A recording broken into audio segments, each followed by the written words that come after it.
A paz do Senhor, seja bem-vindo a mais uma aula aqui do EBD em Foco. Meu nome é Herberson, vou ministrar agora a lição número 4, que traz como título O Drama de Jó. Estamos usando aí a revista da CPAD do quarto trimestre do ano 2020, essa revista maravilhosa que vem falando aí, comentando o livro de Jó, com ensinos muito práticos para a igreja atual. Então você que é professor da EBD, ministra e aula na sua igreja usando a revista da CPAD, você pode acompanhar conosco aqui durante todo o trimestre o comentário das aulas.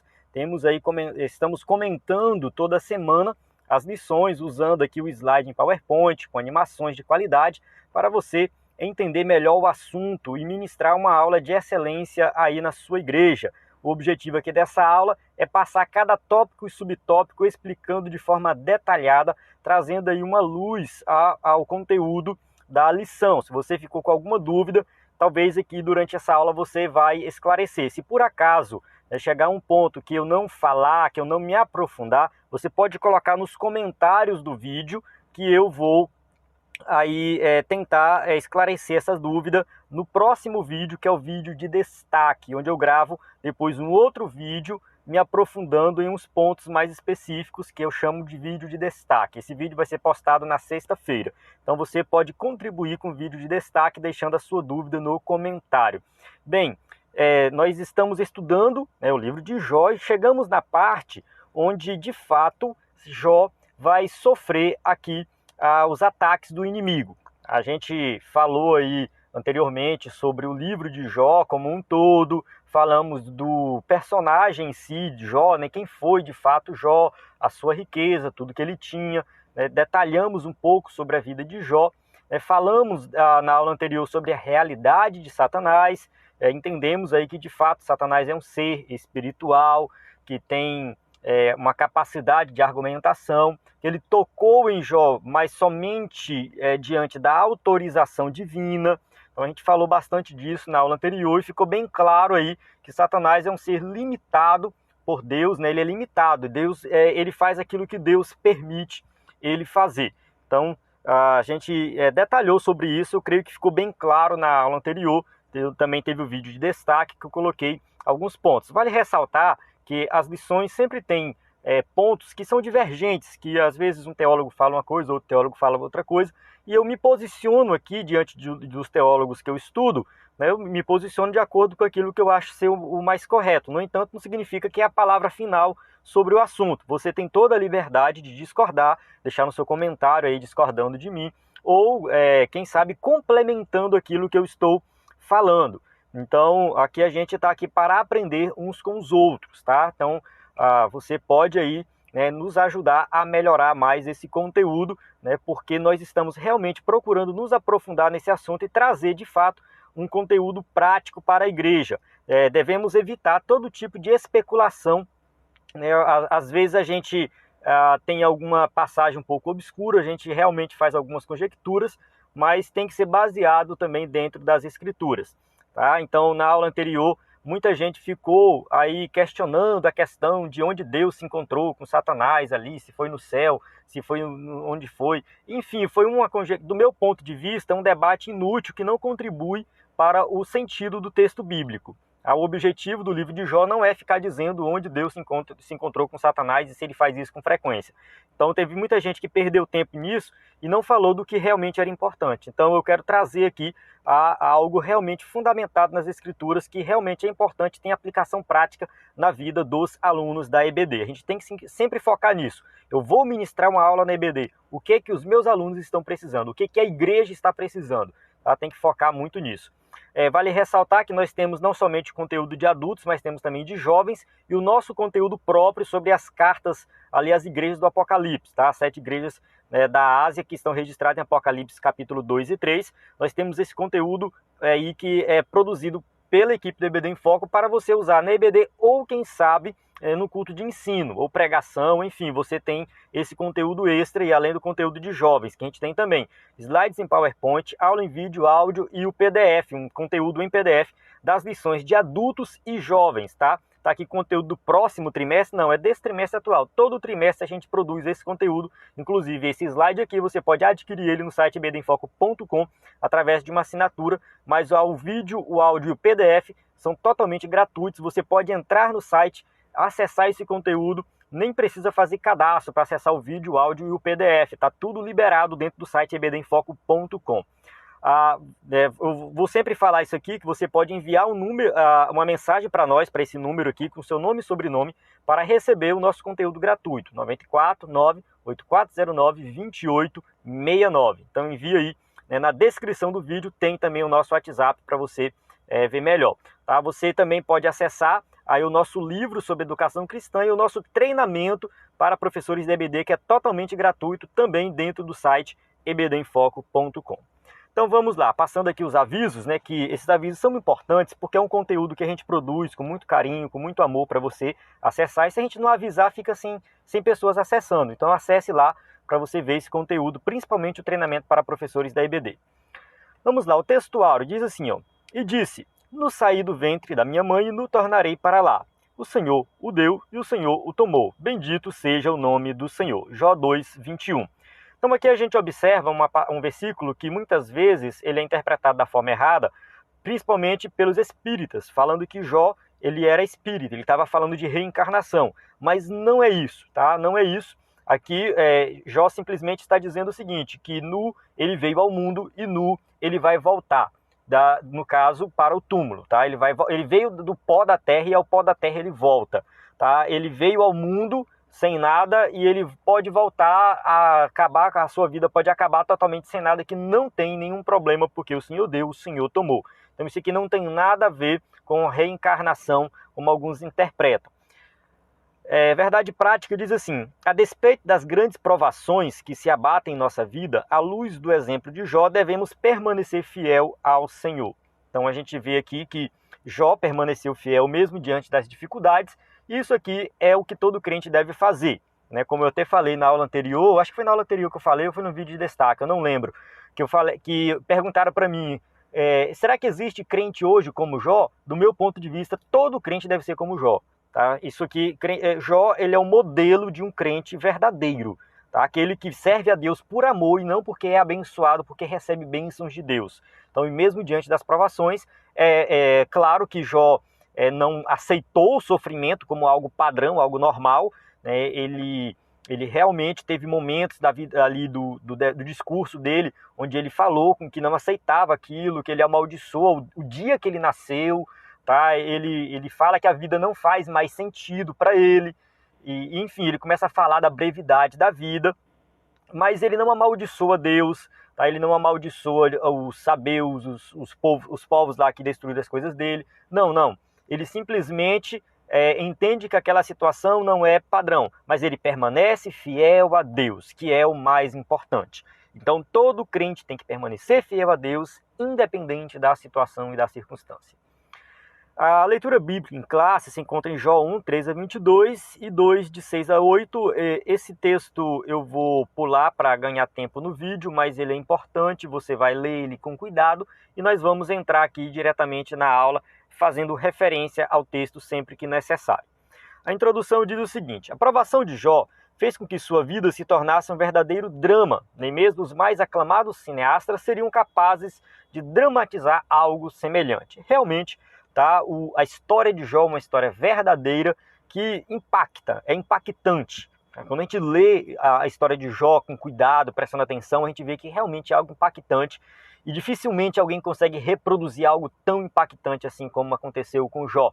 Da condição de homem mais rico e admirado do Oriente, ele tornou-se não apenas um pobre moribundo, mas, na visão de seus amigos, um pecador revoltado e arrogante. É claro que isso aqui, na visão dos seus amigos, ele foi acusado pelos seus amigos por ter pecado, por ter falhado contra Deus, e por isso que ele estava sofrendo aquilo. E ele se tornou, de acordo com seus amigos, uma pessoa arrogante, porque ele não aceitava aquela situação. Mas isso aqui foi a interpretação dos seus amigos que estava errada, totalmente errada. Mas ele realmente perdeu tudo e foi desprezado por todos. De uma vida abastada, piedosa e fraternalmente estruturada, ou seja, uma pessoa que tinha uma família estruturada, filhos uma mulher, né, totalmente estruturada, Jó mergulhou em um mar de calamidades. Tá? Então Jó ele saiu dessa situação perfeita que ele tinha, pode-se dizer que era uma vida perfeita, e entrou numa situação realmente deplorável, uma situação onde não tinha assim muito assim, não tinha nada de esperança, né? Vou dizer, não tinha muita esperança, não tinha nada de esperança. Parece que não tinha mais esperança para Jó. A única coisa que ele tinha que esperar era simplesmente sentar e esperar a morte chegar, porque realmente ele foi afetado de uma forma muito grande. Não foi nem tanto por causa dos seus bens, mas por causa da sua saúde, que ficou debilitada devido à doença que ele adquiriu aí mediante uma ação maligna na vida dele, né? De acordo com a permissão de Deus. Então, de repente, tudo se desmoronou. Os rebanhos foram roubados e dizimados, os empregados foram assassinados e outros mortos em desastres aparentemente naturais, e os filhos, né, no caso, o seu bem mais precioso, foram todos mortos, morreram.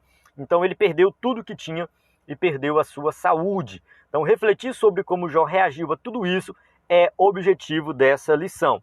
Então, na verdade, assim, a gente vai entrar nesse assunto agora, mas é o assunto que vai para as próximas aulas, tá?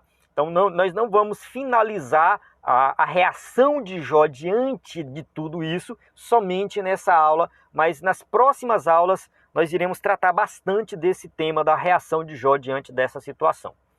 Tópico 1. Tragédia de natureza econômica. O sucesso na esfera comercial, 1.1. O autor sagrado já havia sublinhado que Jó era o maior de todos os do Oriente. Jó 1.3 deixa bem claro que ele era o maior em todos os aspectos, tanto no aspecto assim, moral, um aspecto religioso, né, no caso espiritual. Ele tinha, muito provavelmente, ele era admirado por esse seu comportamento diante de Deus. Tá? Jó tinha uma família bem estruturada, um homem muito rico, então ele era admirado por todos ali no Oriente. Então, essa admiração da riqueza, prosperidade, construiu, né, tudo isso contribuiu para a construção dessa imagem. Tá? Então, essa imagem de maior do Oriente vem de todos os aspectos da sua vida, não somente da sua riqueza. Que isso fique bem claro, a riqueza contribuiu, a prosperidade sim, mas também, aí, como um pai de família, um homem que serve a Deus, tudo isso contribuiu para que Jó fosse realmente considerado o maior do Oriente. O autor já havia destacado a riqueza e a prosperidade de Jó, medida pela grande quantidade de animais a serviço dele. A gente já viu isso em aulas anteriores, a quantidade de animais que Jó tinha. O comércio e a atividade do campo eram suas principais atividades. Então, realmente, o que Jó fazia para ali ter toda essa riqueza era trabalhar no campo. Ele trabalhava, ele tinha muitas posses, muitos bens, né, e isso envolvia realmente essa vida rural, que era comum na época. Então, devido à sua grande riqueza, não são poucos autores que igualam Jó a grandes industriais e empresários contemporâneos. Então, se fosse nos dias de hoje, Jó tinha uma fortuna de milhões e realmente seria considerado um grande empresário, um grande empreendedor, no sentido moderno da palavra. Enquanto as ovelhas proporcionavam lã e para a produção têxtil, né, fabricava ali, né, pano, né, os camelos e jumentas estavam a serviço de transporte de cargas. Então tinha talvez aluguel de camelo para transportar cargas para outras pessoas, talvez isso, né? Então dessa forma Jó se destacava no Oriente como um homem de negócios. Ele era conhecido como um homem de negócios, um homem que negociava ali na produção da sua fazenda e, quem sabe, transporte de cargas também. O sucesso na esfera do campo, 1.2. Então a atividade do campo era sem dúvida o principal negócio de Jó, isso aí não há dúvida. O fato de que ele tinha tantas juntas de bois a seu serviço demonstra que ele era um agricultor que possuía uma grande extensão de terras. Então Jó, muito provavelmente, era um agricultor que tinha uma quantidade de terras fixa, que pertencia a ele. Tá? Ele não era um nômade como alguns autores supõem. Então, na época dos patriarcas, era muito comum terem ali nômades, ou seja, pessoas que não viviam fixas num lugar, mas que saíam de um lugar para outro, né, ficavam um tempo num lugar, depois ia para outro lugar. Abraão era nômade, a gente vê Isaac também era nômade, eles não ficavam num lugar só, né? Então, de acordo com que a situação piorava, aumentava a fome ali naquela região, eles mudavam para outro lugar. E no caso de Jó, não. Jó ele era fixo no lugar, não era um nômade. Os bois da mesma a forma que as ovelhas ofereciam proteína animal, né, e as ovelhas, juntamente com as jumentas, alimentavam a produção de laticínios. Então, aqui tem a questão do leite, né? Eu fui fazer uma pesquisa esses dias e eu descobri que tem aí pessoas produzindo, tirando leite de jumenta, nos dias de hoje mesmo, e faz o queijo também, que é caríssimo. Então, o leite de jumenta é muito caro também, diz que é muito saudável. Então, assim, provavelmente Jó fazia isso ali naquela época, né? Então, isso fazia de Jó um verdadeiro empreendedor no sentido moderno do termo. Então, a gente entende hoje como um empreendedor aquela pessoa que consegue abrir o próprio negócio, crescer esse negócio, ter muitos empregados. E Jó era essa pessoa, ele era um empreendedor, ele tinha muitos bens, muitas posses e também ali muitas pessoas a seu serviço. 1.3. O ataque do diabo na esfera comercial. Satanás atingiu o centro das atividades comerciais do patriarca. O adversário procurou retirar aquilo que, graças ao trabalho duro, Jó havia conquistado. Então Jó, um homem abençoado por Deus, trabalhou duro, vale ressaltar isso, que ele conquistou tudo isso trabalhando, ele não ficou de braços cruzados e Deus derramando do céu as coisas para ele, não foi assim que funcionou, tá? As coisas não funcionam dessa maneira, tá? Jó trabalhou, ele exerceu a sua atividade no campo, ele foi uma pessoa inteligente que soube fazer investimentos e Deus foi abençoando seus investimentos e ele cresceu. Mas Satanás foi lá e destruiu tudo em poucos, pode-se dizer assim, em um dia. Tá? Em um dia, Jó perde tudo devido a essa ação maligna, né? Ele destruiu os animais, o pessoal ao seu serviço, desestabilizou financeiramente aí o patriarca. Seu negócio foi a bancarrota. Sem animais de carga, o transporte estava prejudicado. Ou seja, ele perdeu todos os seus camelos que usavam ali, né, para transportar as cargas. Então ele perdeu ali, realmente teve uma perda financeira muito, muito grande. O ataque do diabo na esfera do campo, 1.4. Da mesma forma que atingiu os negócios de Jó na esfera comercial, Satanás atingiu também na esfera do campo.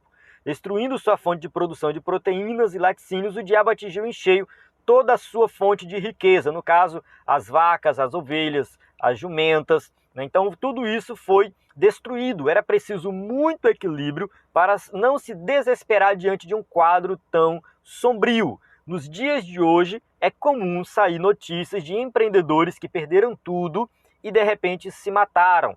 Tá? Eles realmente ficam desesperados. As pessoas ficam desesperadas quando elas perdem tudo.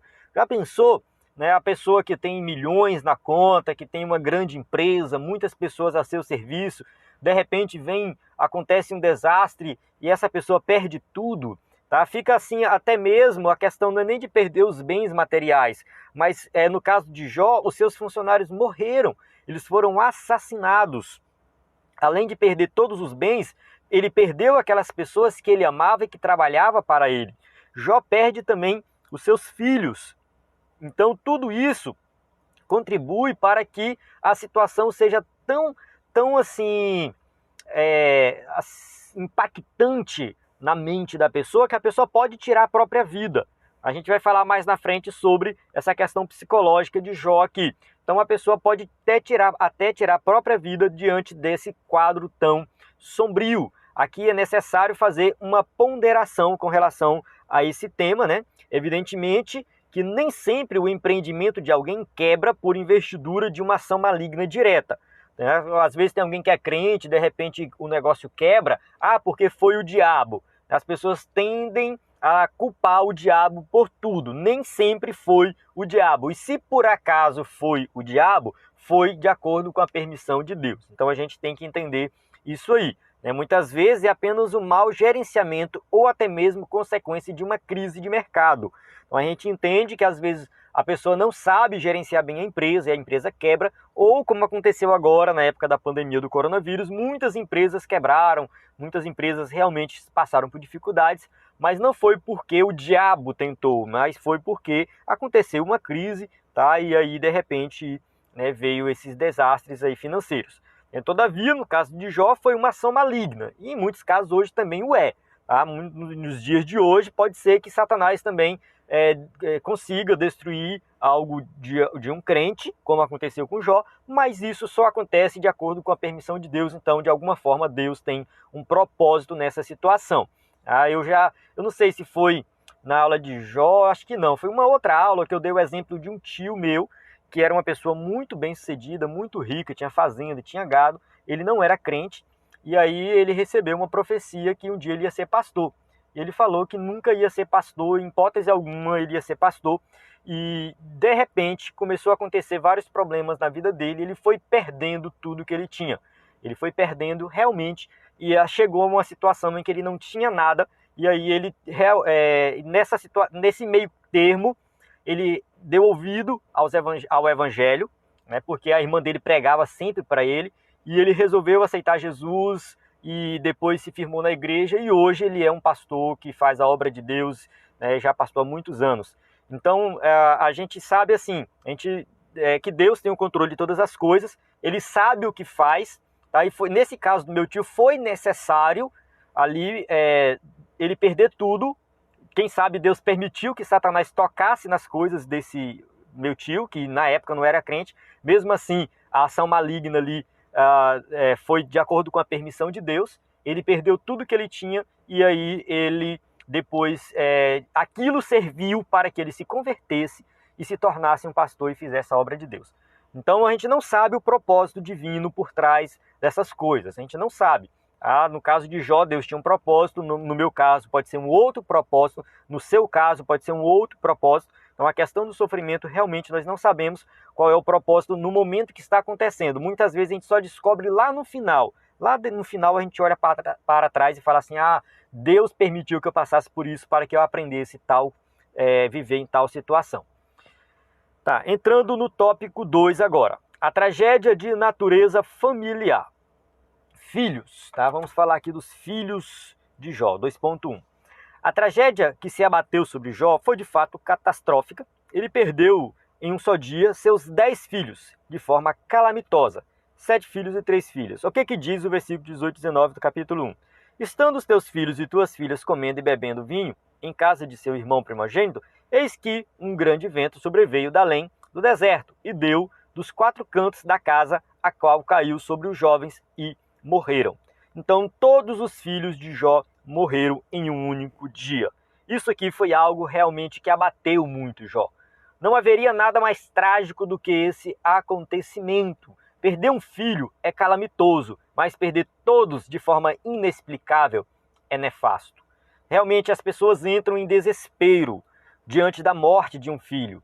Tá? Quem já passou por isso sabe que não é fácil. Ontem mesmo foi pedir oração na igreja para uma irmã que ela teve 5 filhos, 2 filhos morreram assassinados porque se envolveram com coisa que não presta, e um outro filho morreu de acidente, e agora tem um filho doente que também está praticamente desenganado dos médicos.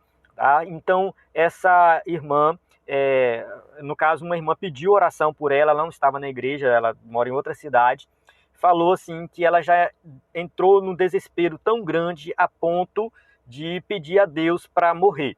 Tá? Ela já chegou a pedir a Deus para levar ela logo, porque ela não aguenta mais tanto sofrimento. Porque assim, realmente, perder 3 filhos e estar na iminência de perder mais um filho é uma dor muito grande para uma mãe. Ainda mais na situação, da maneira que aconteceu, alguns filhos se envolvendo com coisas erradas. Então, realmente é um sofrimento muito grande. E Jó passou por esse sofrimento. Né? No caso, a exemplo de Jó, o crente deve se refugiar em Deus. Não tem outro caminho. O único lugar que nós vamos encontrar refúgio é em Deus. Olhando para Cristo, que também passou por um grande sofrimento e suportou todo aquele sofrimento por amor de nós. Ele é o nosso maior exemplo. É preciso que a família abra a Bíblia em casa e busque o Senhor em estudo e devoção. Diante de tal sofrimento, na situação aqui de perder um filho, como foi o caso de Jó, que perdeu 10 filhos, não tem outro caminho a não ser buscar a presença de Deus e todos ali unidos buscando a presença de Deus. Que, mesmo que não seja um filho, mas seja alguém próximo ou quem sabe algum desastre que aconteça, não tem outro meio para se refugiar a não ser na presença de Deus. 2.2. A esposa. Vamos falar da esposa de Jó. A frase amaldiçoa Deus e morre, de Jó 2.9, atribuída à esposa de Jó, é uma das mais chocantes do livro. Esse diálogo aqui é o diálogo mais curto que tem no livro, é o diálogo de Jó, da esposa de Jó com Jó. E claro, ele rebate o que ela fala. Então tem um diálogo ali entre os dois. Talvez por isso seja objeto de várias explicações. E aqui é onde eu quero apresentar algo diferente do que está na revista. E não é para causar polêmica, mas é um ponto de vista diferente que eu vou mostrar aqui para você, esse ponto de vista diferenciado, para que você possa se aprofundar mais no assunto. Tá, vamos lá, vamos ver o que está aqui na revista. Muitos autores tentam suavizá-la quando a interpretam como sendo uma ironia feita pela esposa de Jó. Então, alguns autores colocam dessa forma assim, como se ela falasse dessa maneira. Você continua aí com essa sua fé enquanto tudo desmorona à sua volta? Por que tudo isso? Deixe de lutar por isso e aceita a morte. Então, essa seria a interpretação de alguns autores. Tá? No caso, na verdade, ela está sendo irônica com Jó, falando para amaldiçoar, mas de fato não é para amaldiçoar. Tá? Então seria mais assim, olha, Jó se entrega, aceita a situação e morre. Outros procuram atribuir um sentido ao qual o texto ele não tem. Para estes, a esposa de Jó não estava mandando amaldiçoar a Deus, mas orientando Jó a louvá-lo e morrer em paz. Então, segundo alguns estudiosos, o que ela fala é abençoa o teu Deus e morre. De acordo com o escritor na revista, ele fala assim, no entanto, as evidências do texto depõem contra esse entendimento, porque a reação de Jó é um pouco assim contrária àquilo que ela fala. Ele fala assim, um pouco não, totalmente contrária, Jó 2.10 fala: você fala como uma insensata. Isso aqui é a tradução da NVI, tá? Vale ressaltar que todos os versículos que eu coloco é da NVI, com exceção dos versículos que vêm na revista, na íntegra da revista, que eu coloco igual está na revista. Aí ele fala: você fala como uma insensata ou como uma louca. Aceitaremos o bem dado por Deus e não o mal?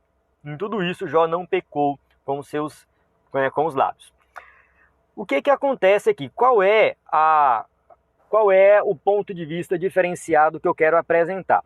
Tem um artigo escrito numa revista, na revista da igreja, uma publicação da igreja de um seminário batista. Eu não achei esse artigo na internet, eu tenho a revista em minhas mãos, eu vou escanear esse artigo e vou colocar disponível aí na descrição do vídeo. Se você olhar o vídeo e não tiver ainda, espera que eu vou colocar. Depois dá uma olhada na descrição do vídeo, vai estar esse artigo. É um artigo da professora Marivete Kunz, e nesse artigo ela faz uma análise pelo contexto do livro de Jó e também pela palavra que é colocado ali. Quando ela fala aqui em Jó 2.9, bem aqui, amaldiçoa Deus e morre, no original a palavra lá é Barak. E Barak, na Bíblia, aparece mais de 300 vezes. E todas as vezes que Barak aparece é abençoa. Tá? A palavra Barak, do hebraico, que é usado aqui nesse versículo, Jó 2.9, é abençoa. Jó 1.10, ali Satanás falando para Deus, fala assim: Deus, tu abençoa a Jó. Lá é usado Barak. Dentro do próprio livro de Jó, Barak, lá em Jó 1.10, é traduzido como abençoar e não amaldiçoar. O que acontece? Os intérpretes, os tradutores, quando se depararam com essa situação, eles entenderam que tinha algo errado. Eles ficaram assim: não pode ser abençoa Deus e morre. Tem algo diferente. Eles traduziram como amaldiçoa, mas o original é abençoa. Alguns interpretam como sendo uma ironia, ela está sendo irônica. Deus, abençoa teu Deus e morre. Então, na verdade, ela estava querendo dizer amaldiçoa. Tá? Então, alguns interpretam dessa forma. No entanto, no artigo da professora Marivete, a professora Marivete e um outro professor, que eu esqueci o nome agora aqui, né? Mas depois eu vou colocar o artigo para você ler na íntegra. Ela fala o seguinte, que de acordo com o contexto do livro de Jó, a mulher de Jó, ela compartilha dos sofrimentos de Jó. Por exemplo, os bens que eles perderam não era só dele, era dela também. Ela também era dona de tudo, era o casal, então ela também perdeu tudo. Os filhos não eram somente de Jó, mas eram dela também. Ela também perdeu 10 filhos. Imagina uma mãe perdendo 10 filhos. O sofrimento da mulher de Jó também foi grande. Ela não sofreu a doença que Jó sofreu, mas ela estava ao lado de Jó, cuidando dele na doença dele. Em Jó 19,7 fala assim: o meu hálito é intolerável à minha mulher. Ou seja, ela estava ao lado dele, para ela sentir o hálito dele. Então ela estava juntamente com Jó, compartilhando do sofrimento que ele estava passando e cuidando das suas feridas. Tem momentos que ele fala que nas suas feridas tinha ali bichos, né? No caso, alguns, pode-se dizer, parasitas nas suas feridas, que era necessário alguém para remover. Nos lugares, Jó se coçava ali com um caco de telha, né, com um caco de cerâmica, enfim, e tem lugares que ele não alcança. E quem era que estava ali próximo dele para ajudar? A sua mulher. Então a gente não observa, assim, em momento algum, a mulher de Jó como sendo desprezada, como sendo uma pessoa ruim no livro. Se ela de fato tivesse sido uma pessoa ruim, muito provavelmente Jó teria falado isso nos seus diálogos. E quando a gente vai para o final do livro, lá no final do livro, que Deus repreende os amigos de Jó, Deus não repreende Eliú e Deus não repreende a mulher de Jó. Se a mulher de Jó tivesse de fato falado algo ruim para ele, tivesse menosprezado ele ou menosprezado o próprio Deus, Deus teria falado lá no final para que ela também se arrependesse, que ela também estava errada, mas isso não aconteceu. Muito pelo contrário, Deus restaura a vida de Jó, e Jó continua casado com ela e tem 10 filhos com ela. E no final do livro, o nome dos filhos dos homens não é citado, mas é citado o nome das filhas. Então a gente observa aqui, pelo contexto do livro de Jó, uma mulher sábia, uma mulher que cuidou de 10 filhos no primeiro estágio, ajudou Jó na construção do seu império, porque Jó estava ali, eu digo império assim, porque ele era muito rico, né? Então ali ele estava trabalhando muito, e quem cuidava da casa e cuidava dos filhos era ela. Durante a doença, quem cuidou dele, quem esteve do lado dele foi ela, e depois que Deus restaura tudo, ela é a mãe dos filhos e ela cuida dos 10 filhos novamente. Então a gente observa o quê? Uma mulher sábia, uma mulher dedicada ao marido, que também sofreu com ele. E nessa situação em que eles passaram juntos, né, ela quis dizer assim: Jó, abençoa teu Deus e morre, abençoa teu Deus, Jó, e esquece que a situação vai melhorar e se entregue à morte. Pode morrer, porque eu cuido de mim sozinha. No entanto, isso não era verdade, porque ela não ia conseguir cuidar dela sozinha. Ela não ia conseguir. Uma mulher viúva, sem filhos, sem nenhum bem. O que ia acontecer com ela? Naquela época era comum as mulheres se entregarem à prostituição diante dessa situação. As mulheres às vezes se tornavam prostitutas, porque ninguém mais queria casar com elas, diante do que tinha acontecido na vida dela. Então Jó fala assim: olha, como fala uma louca, assim tu fala. Tipo assim: olha, mulher, eu não posso morrer. Como que tu vai viver sozinha, sem mim? Você vai ser tão prejudicada quanto eu, se eu morrer. Então, é nesse sentido. E eu gostei, e assim, depois você dá uma lida no artigo que eu vou deixar disponível, mas eu gostei muito dessa interpretação, porque valoriza essa mulher, que foi tão menosprezada na história, né, por muitos teólogos, né, como sendo a mulher, como sendo assim, alguém que estava ali ajudando o próprio diabo. Isso Agostinho falou, Crisóstomo falou, João Calvino falou, né? Todos eles colocaram ela como sendo uma ajudante de Satanás, alguém que estava lá continuando o flagelo de Satanás na vida de Jó. E não é bem assim. Essa mulher, muito pelo contrário, uma mulher que ajudou Jó, esteve ao lado dele, diante do sofrimento dele, e tem que ser valorizada. Eu defendo a ideia de que a mulher de Jó, nós temos que revisar essa nossa concepção da mulher de Jó e valorizar ela, porque ela também sofreu juntamente com ele tudo que ele sofreu ali. Vamos lá, tópico 2.3, o fato. Um vento forte soprou sobre a família de Jó, devastando-a. Ainda hoje, fortes ventos continuam a soprar em famílias inteiras. Aqui uma aplicação do escritor da revista resolveu colocar essa aplicação nesse tópico, né? Assim como a família de Jó foi devastada no sentido literal ali, né? Morreram todos. Nos dias de hoje, no sentido figurado, muitos ventos continuam a soprar e destruir famílias. O resultado desses ventos é a degradação familiar, divórcios, drogas. A gente observa muitas famílias sendo destruídas porque ali alguém não vigia, não está na presença de Deus, não está buscando a Deus e se envolve com bebidas ou com drogas, ou enfim, acontece um adultério e aí de repente o divórcio, a família destruída. Realmente, infelizmente, isso tem acontecido. Mas a exemplo de Jó, o crente deve se refugiar em Deus. É preciso que a família abra a Bíblia em casa e busque ao Senhor em estudo e devoção. Então, a família cristã, ela tem que se fundamentar nas Escrituras. Tá? Tente fazer um culto doméstico, reunir a família, mesmo tendo alguém que não é crente, né? Coloca ali para participar. Às vezes o marido não é crente ou a mulher não é crente, mas pode sim participar do culto doméstico e Deus pode fazer a diferença nessa situação. Vamos lá, tópico 3. Tragédia de natureza física e psicológica. O diabo toca na saúde de Jó, 3.1. Depois que o diabo viu o seu plano fracassar, pois o patriarca não sucumbiu à tentação, mesmo diante da dizimação de seus bens e familiares, o adversário tenta agora, no caso, tem agora a permissão divina para tocar na saúde de Jó. Então, realmente, aconteceu todos os desastres, Jó não amaldiçoou a Deus, Jó não negou a sua fé, Jó continuou sendo fiel a Deus, e aí o diabo foi derrotado. O diabo falou, não, tá, tudo bem, aceito a derrota, mas tem um probleminha. Jó ainda tem saúde.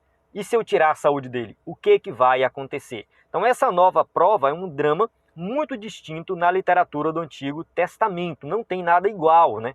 Ela dará a tônica ao restante do livro, porque realmente uma situação muito triste que Jó passou, né? Perder a saúde física realmente é algo muito, muito complicado. Você pode ser o homem mais rico do mundo, a mulher mais rica do mundo, ter todo o dinheiro do mundo, mas se não tiver saúde não vale de nada.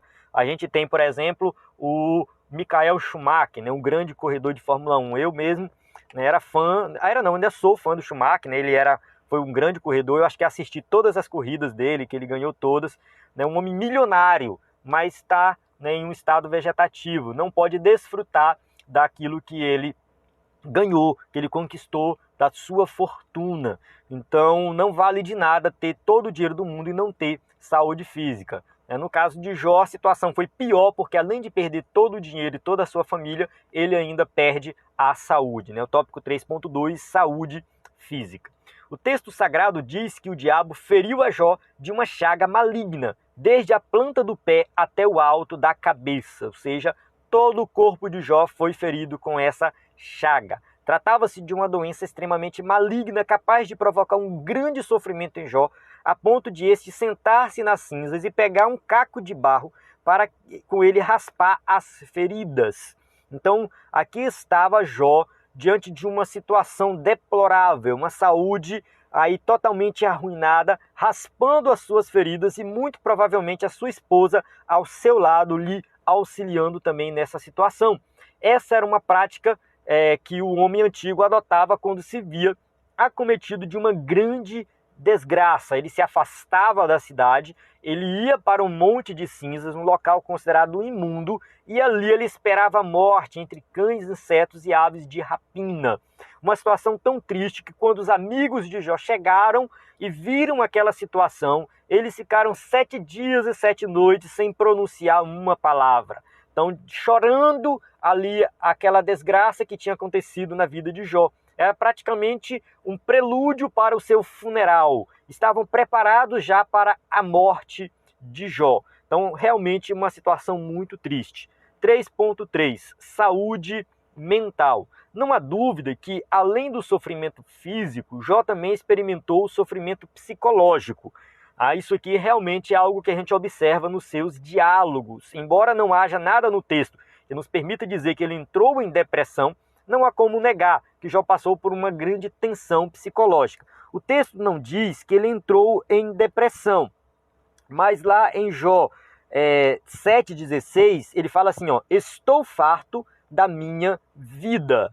Ele chega numa situação em que ele não aguenta mais viver. Isso é um indício de que a pessoa já está entrando em depressão. Ele não entra em depressão, tá? O texto não diz isso, mas é um indício quando é que a pessoa está caminhando, né, para uma depressão.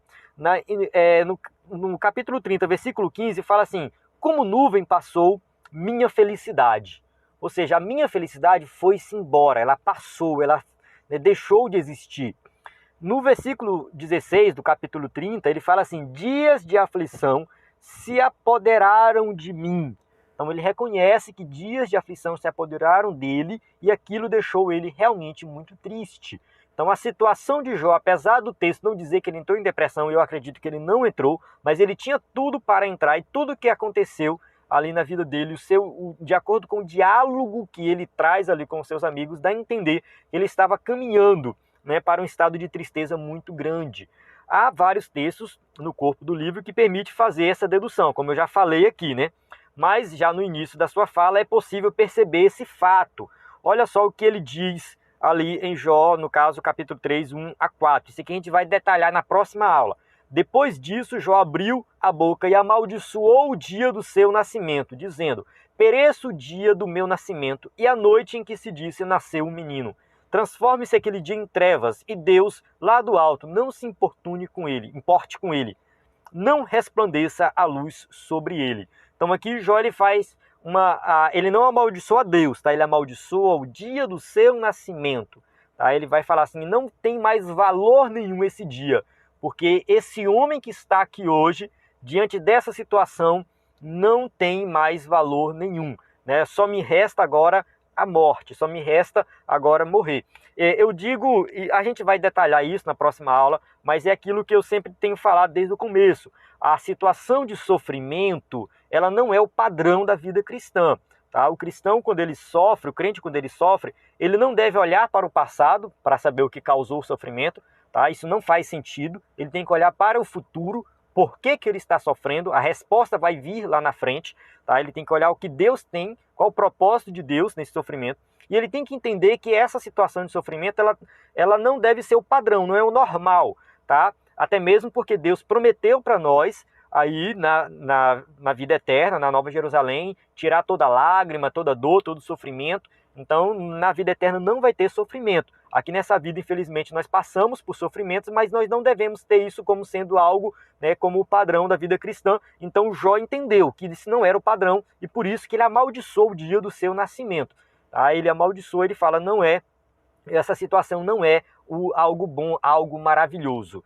Né? Mas só debaixo, né, de forte pressão psicológica que pessoas chegam a tal ponto. Para a pessoa chegar a ponto de amaldiçoar o dia do seu nascimento, e também outras passagens que eu falei aqui, que ele fala que dias, né, de aflição se apoderaram dele, que a sua felicidade passou como nuvem, ou seja, ele não estava feliz naquela situação. Tá? Não tem como dizer, Jó está sofrendo e está feliz. Ele não está feliz. Ele deixa bem claro, a minha felicidade passou como nuvem. Então a pessoa está sofrendo realmente uma pressão psicológica muito grande para, né, chegar a pronunciar essas palavras, esse tipo de palavra, mas somente confiando em Deus é que a pessoa consegue permanecer firme e não cometer nenhum tipo de besteira como um suicídio. Chegamos na nossa conclusão, tá? A conclusão diz assim, nesta lição vimos o drama de Jó, que foi provado de uma forma dura no seu trabalho, família e saúde. Somente um homem com uma fé inabalável mantém sua lucidez diante de tantas catástrofes. Somente o Senhor pode manter o fiel de pé diante de calamidades dessa natureza. O diabo chegou ao ponto máximo de pressão contra Jó, mas não conseguiu executar o seu intento. O patriarca permaneceu de pé diante da aprovação. Então vale ressaltar aqui que a gente fala muito de Jó, que Jó permaneceu, Jó aguentou firme e tal, mas quem estava sustentando Jó era Deus. tá? Ele estava confiante em Deus, ele confiava em Deus, e através da sua fé em Deus, ele permaneceu de pé diante dessa provação. E lá no final ele viu por que ele passou por tudo aquilo, tá? Ele não entendeu realmente todo o contexto, porque ele não sabe da conversa de Deus com Satanás, ele não tem essa informação, mas ele fala assim: olha, Deus, antes eu te conhecia de ouvir falar, agora eu te conheço face a face. A vida espiritual de Jó melhorou assim 200%, porque ele passou assim a ter um conhecimento, né, de Deus muito mais profundo. A sua vida espiritual foi para um nível muito maior. Amém? Então eu chego aqui no final da aula. Se você me acompanhou até aqui, muito obrigado por ter assistido essa aula. Não deixa de se inscrever no canal, compartilhar esse conteúdo com as pessoas que você conhece e que gosta da EBD, né, que é professor da EBD. Então eu encerro aqui. Espero você na próxima aula. A paz do Senhor.